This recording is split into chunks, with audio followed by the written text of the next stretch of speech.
Viva somente neste momento, que é o único momento que existe. A profunda percepção de alguns desses princípios, vivendo e trabalhando com eles, dia após dia e semana após semana, seria suficiente para transformar nossa vida e nos conduzir ao reino de Deus. Em vez de tentar compreender o significado pleno da verdade no curto espaço de tempo de um dia ou de uma semana, com a leitura deste ou de qualquer outro livro, deveríamos começar a trabalhar um princípio por vez, em meditação diária, pelo menos durante um mês, habitando nele até que seu significado interior seja revelado e se torne o Espírito que vivifica. E em seguida, observar até que ponto nossas palavras e nossos atos se harmonizam com ele. Só assim, o princípio se tornará osso dos nossos ossos e carne da nossa carne. Muitas vezes, deixamos a pressão do mundo nos roubar, não só a nossa paz, mas o tempo de silêncio e de renovação que transformam nossas vidas. Se desejarmos experimentar Deus sinceramente, não deixaremos nada interferir em nossa determinação e nesse inabalável propósito. Certamente, conhecemos pessoas que já descobriram como fazer isso. Elas são capazes de realizar uma tremenda quantidade de trabalho sem parecer pressionadas pelo tempo e sempre, mesmo em meio às circunstâncias mais adversas, se mostram calmas e serenas. Entram e saem da confusão e suportam qualquer pressão, com uma postura tranquila e uma calma imperturbável. Qual o segredo? Como desenvolveram essa habilidade? Há uma prática simples que, se exercitada todos os dias, pode nos trazer paz. É o desenvolvimento de uma consciência do agora, uma vivência do exato momento presente. Conseguimos isso conscientemente treinando-nos a viver só neste agora, reconhecendo em primeiro lugar que não vivemos pelo maná de ontem. Uma vez que vivemos somente pelo maná de hoje, dependemos apenas do que vem a nós hoje, e não como resultado do ontem ou do mês passado. Portanto, de nada vale perder tempo pensando nas dívidas ou nas ofensas cometidas contra nós no passado. Somos apenas responsáveis por este dia e este agora. Qualquer que seja o pedido feito a nós, vamos cumpri-lo neste momento. Se alguém nos pedir ajuda, não vamos esperar até a noite, mas respondamos ao chamado no momento em que ele vem. Se houver correspondência a ser respondida, façamos isso hoje, para que na manhã seguinte cheguemos ao nosso trabalho sem nenhuma pendência. É surpreendente a quantidade de tempo extra que temos durante o dia quando resolvemos tudo o que nos é apresentado. A maioria de nós nunca tem tempo livre, porque está sempre tentando terminar um trabalho que se acumulou de ontem e do dia anterior. Trabalho que deveria ter sido feito no dia em que ele foi apresentado. A prática do agora desenvolve uma consciência totalmente sem pressão externa, porque a única coisa a fazer é o que surge neste exato momento. Vivendo nessa consciência, nunca nos preocupamos com suprimento, nem com o que deve ser feito amanhã. Há somente hoje. há apenas esta hora, apenas este momento do dia. Em seguida, desenvolve-se em nós. Nós não fazemos nada. Ele, o Cristo de nosso ser, desenvolve em nós um sentimento de paz, um sentimento de calma ao ouvirmos a voz interna que nos diz: eu por mim mesmo nada faço. É o Pai em mim que faz as obras. Eu posso fazer todas as coisas através do Cristo. Eu vivo, não mais eu, mas Cristo vive em mim. Quando Cristo vive em mim, quando Cristo vive minha vida por mim, nenhum pedido é feito para mim. Todos os pedidos são feitos a Cristo. O Pai dentro de mim pode realizar mais em 12 segundos do que podemos fazer em 12 horas. Disponha-se a ser chamado a fazer algo sem se ressentir, sem lutar, sem sentir que é demais. Pode ser muito para John, Mary ou Henry fazer, mas nunca é demais para o Cristo. Só existe este momento, o momento da cristicidade. É impossível viver no ontem ou no amanhã. O que somos neste instante é o que constitui nossa vida. E, portanto, há apenas um tempo no qual podemos viver. E este tempo é agora, neste instante. Lemos em Isaías: embora os seus pecados sejam vermelhos escarlate, se tornarão brancos como a neve. Na mesma linha, o Mestre Jesus disse ao ladrão na cruz: hoje mesmo estarás comigo no paraíso. Esses exemplos são indicativos de um único ponto, ou seja, que vivemos num constante agora. O ontem não existe. Na verdade, mesmo uma hora atrás não existe, e, portanto, todas as coisas que pertenciam a ontem ou a uma hora estão tão mortas quanto o jornal de ontem. Elas não mais nos pertencem, a menos que as revivamos neste momento. É importante mantermos nossa integridade no mais alto grau a todo instante. Ao cometermos um erro, vamos nos empenhar para que isso não aconteça novamente. Somente o que trazemos para o presente pode nos machucar.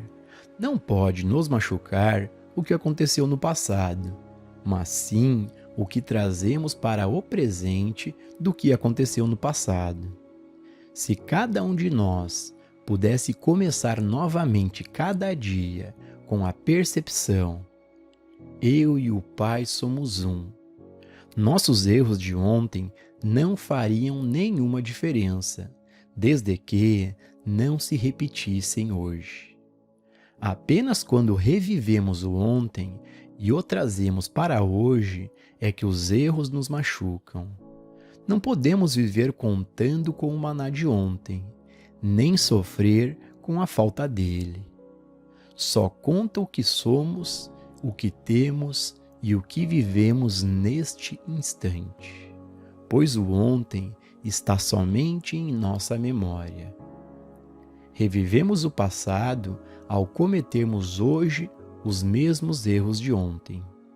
Se revivermos nosso ódio, nosso medo e nossa animosidade de ontem, eles estarão vivos e ativos em nossa vivência do hoje, nos sujeitando à punição das leis cósmicas, uma vez que entramos em desarmonia com as leis do Cristo. Porém, neste momento, lembremo-nos de que o ontem se foi para sempre, o amanhã nunca virá, há apenas o hoje.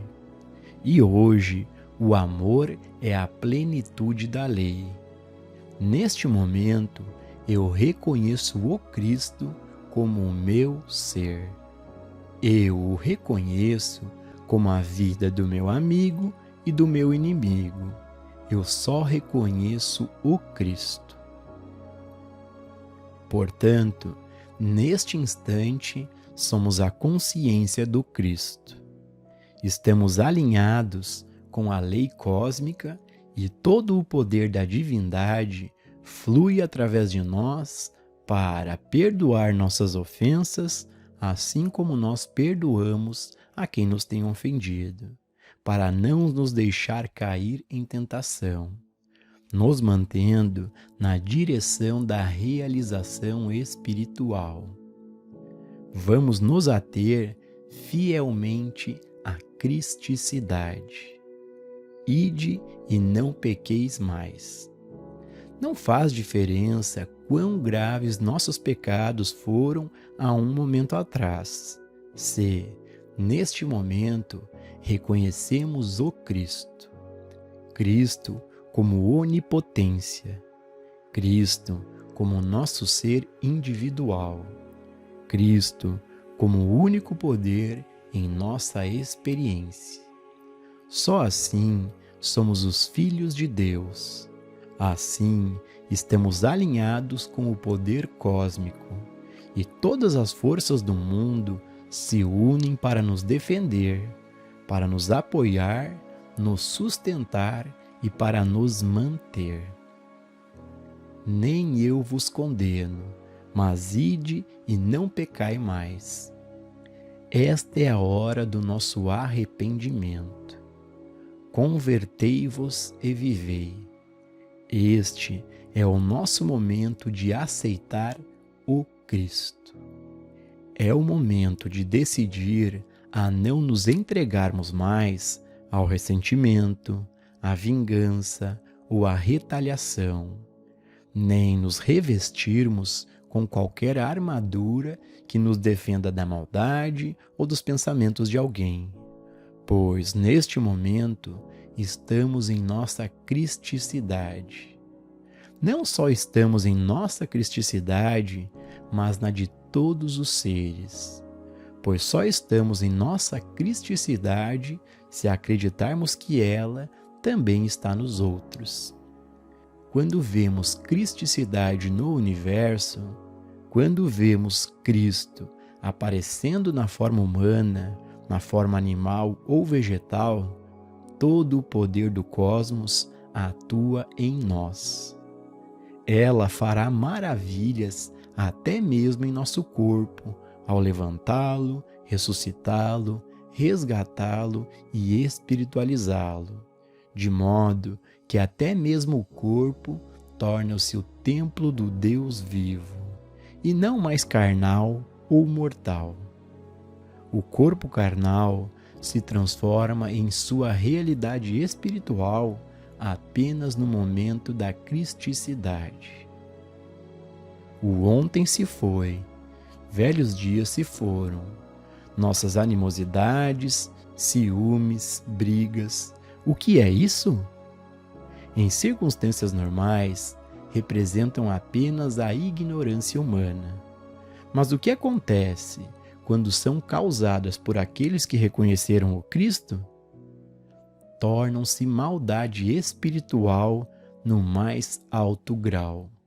Se uma pessoa aceita o Cristo, coloca o manto e adota a cristicidade, e depois volta a cometer os erros humanos, uma dupla punição é exigida, porque ela entendeu a lei e conscientemente a violou.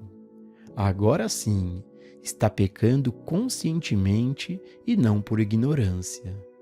A palavra final é: ide e não peques mais. Esta vida não é nossa. Esta vida é de Deus. Pertencemos a Deus e Ele é responsável por nossa vida e por nossa plenitude. Tudo de bom que acontece em nossa vida é Deus em ação. O mal acontece quando a palavra eu é introduzida. Eu John, eu Mary, eu Henry. Não cabe a nós nos vangloriar nem nos condenar ou assumir responsabilidade. Quando a responsabilidade vem, não deixemos que o eu humano se mostre e diga: como posso fazer isso? Como posso aperfeiçoar aquilo? Não tenho forças e nem tenho dinheiro suficiente. Jesus não permitiu que a palavra eu sobressaísse quando ele foi chamado para alimentar 5.000 pessoas. Pelo contrário, reconheceu que não poderia fazer nada sozinho. À medida que estudamos, que lemos ou meditamos, desenvolvemos um estado de consciência que reconhece o Pai interior como o único ator e a única atividade. Assim, estamos preparando o caminho para uma verdadeira experiência de Deus. No momento em que temos uma experiência de Deus, não vivemos mais nossa própria vida. Deus vive sua vida sendo nós. Nossa única função é ficarmos calmos e silenciosos. É como olhar para os ombros e observar Deus realizar tudo. Ao nos tornarmos espectadores de Deus e de sua atividade, todo o sentido de responsabilidade pessoal cai por terra. Toda manhã começamos nosso dia com um sentimento de esperança de que o Pai irá se apresentar a nós. Frente a uma tarefa, sorrindo nos lembraremos que aquele que nos deu tal tarefa a executará. O dia inteiro é preenchido com a alegria de observar a glória do Pai se desdobrando através de nossa experiência individual. Nós nos tornamos espectadores de Deus com a nossa própria aparência. E o que dizer de todas as pessoas mundo afora, com quem entramos em contato todos os dias? Elas representam o nosso conceito finito de Deus, mas são, na verdade, Deus manifestado como o Filho, o Pai e o Filho sendo um só. Deus, o invisível, e o Filho, o visível. Enxergar isso é ser capaz de viver como um espectador de Deus, realizando o que nos é dado fazer.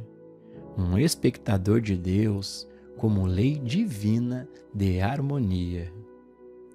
Esta lei de ajuste atua revelando a harmonia eterna toda vez que a colocamos em prática, seja nos relacionamentos em família, na comunidade ou no trabalho. Cabe a Deus verificar se somos gratos uns aos outros, se cooperamos uns com os outros, porque essas atividades são do amor, e o amor é de Deus, não do homem.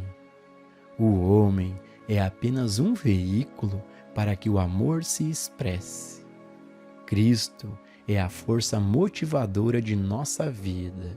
Portanto, não somos nós que seremos louvados ou censurados, mas Cristo. Se, contudo, este Cristo não é compreendido, pode ser condenado.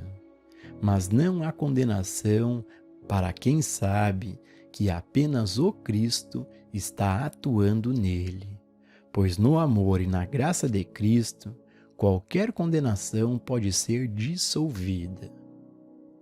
Somos unidos a tudo e a todos do mundo quando constatamos que tudo deve vir de Deus e só pode vir dele. O medo e a preocupação por não termos conhecimento ou sabedoria suficientes para desempenhar nossas responsabilidades são dissipadas quando percebemos que não é nossa sabedoria ou nosso conhecimento, mas a sabedoria, a compreensão, a justiça e a benevolência de Deus que governam todos nós. Toda questão gira em torno do uso e do significado das palavras eu, mim, meu. Minha sabedoria, minha força, minha compreensão, sua apreciação ou sua gratidão, e se já aprendemos o bastante para perceber. Não me importa se alguém é grato, se alguém é amoroso ou é justo. Renuncio a tudo isso. Busco amor, busco justiça, busco reconhecimento, recompensa e compensação em Deus e de Deus. No momento em que tomamos essa atitude, nos libertamos do mundo. O maior mestre, Jesus Cristo, disse: minha doutrina não é minha, mas é do Pai que me enviou. Se eu falo por mim mesmo, sou testemunho de uma mentira. Isso nos ensina que só Deus pode realizar, que só Deus pode amar, que só Deus pode pensar, que só Deus pode curar, alimentar, suprir. Somente Ele pode expressar sabedoria e expressar alegria. Podemos fazer todas as coisas através de Deus, mas sem Ele não podemos fazer nada.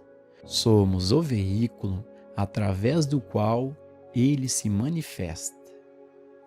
Finalmente, é preciso abrir mão do sentido pessoal do ego, com sua carga pesada de responsabilidade, e deixar a divina presença assumir. Devemos começar agora, porque tudo o que acontece, acontece agora. Neste minuto, comecemos a perceber que apenas Deus age como o meu ser. Apenas Deus age como todas as pessoas na face da terra. Não mais prendo as pessoas em minha experiência. Deixo todos irem e só busco em Deus aquilo que até então esperava dos homens. Esse é o segredo da vida. Esse é o segredo do primeiro mandamento. Apenas Deus é poder. Nunca adore um efeito. Adore apenas a Deus. Deixai-vos do homem cujo fôlego está nas suas narinas, pois em que se deve ele estimar? Não ponha fé em príncipes. É do agrado do Pai dar-nos o reino. Por que então buscá-lo no homem? Por que buscar no homem aquilo que é do agrado do Pai nos dar? Por que buscar nos pais, buscar nos filhos, nos parentes ou amigos, se todo o tempo nossa plenitude está em Deus?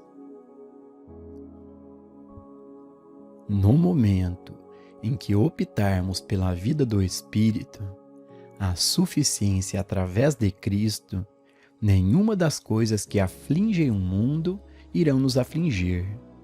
Entramos nesse momento na unidade com a lei espiritual. Buscamos o eu do nosso próprio ser para preencher cada uma de nossas experiências, entregando toda a responsabilidade ao nosso Cristo. Quando nos empenharmos em libertar todos da escravidão da crítica, da escravidão da condenação e do julgamento, o mundo inteiro poderá entrar em colapso, mas não onde nós estivermos e nem perto de nossa morada. À medida que estivermos dispostos a abrir mão das coisas e das pessoas deste mundo, nos libertaremos. Libertando o homem cuja respiração está em suas narinas, ele nunca mais será um problema. As pessoas se ressentem, as pessoas lutam e resistem a nós, somente na proporção em que as prendemos. No instante em que lhe damos a liberdade ao dizermos: "Você não me deve nada, meu bem é de Deus, então vamos viver juntos e compartilhar", nos livramos de todo ódio, de toda inveja e de todo ciúme. E o mais importante, vivemos na união consciente com Deus. Esse é o segredo da vida espiritual, é o segredo da vida mística. Eu e meu Pai somos um, e tudo que o Pai tem é meu. Isso tem a ver com alguém mais no mundo? Quando nossa confiança está em Deus, nunca nos desapontamos, pois Deus nunca falha com ninguém. Nunca vi um justo pedindo pão. Os justos vivem em obediência à lei espiritual, à lei de não ter outros deuses senão a mim, amando seu próximo como a si mesmo, orando por seus inimigos, perdoando 70 vezes 7, não prendendo ninguém em cativeiro, buscando apenas o Cristo, quando carentes de algo. A pessoa que vive assim nunca mendigará por pão. Isso constitui a justiça, a união consciente com Deus, a percepção de Deus como Pai ou como princípio criativo, a percepção dele como apoio e como suprimento, como saúde de nosso corpo, a percepção de que nosso suprimento vem de Deus, que só Ele pode amar e, portanto, não precisamos buscar o amor nos homens, mas deixar fluir o amor do Pai através de nós para os homens, sem exigir recompensa, pois o amor vem dele e não de nós. O caminho é o sigilo e o silêncio. Dentro de nós há um profundo poço de contentamento, um imenso silêncio que tudo envolve, no qual podemos descansar e através do qual nos vem o bem. Busque a presença de Deus e descanse. Busque a consciência da sua presença. Na quietude e na confiança estará a nossa força. Ele nos conduz junto às águas tranquilas e em verdes pastagens, onde podemos descansar das contendas, das lutas e dos esforços, e contemplar a glória de Deus se levantando sobre nós. Esse é o significado embutido no caminho infinito. Compreendendo isso, entramos no santuário onde nem o ruído do mundo, nem as preocupações nos alcançam. Onde fica esse lugar? Fica nas profundezas de nossa própria consciência, nas profundezas de nossa própria alma. Quando nos abstemos dos bastidores, quando nos abstemos das lutas e das preocupações.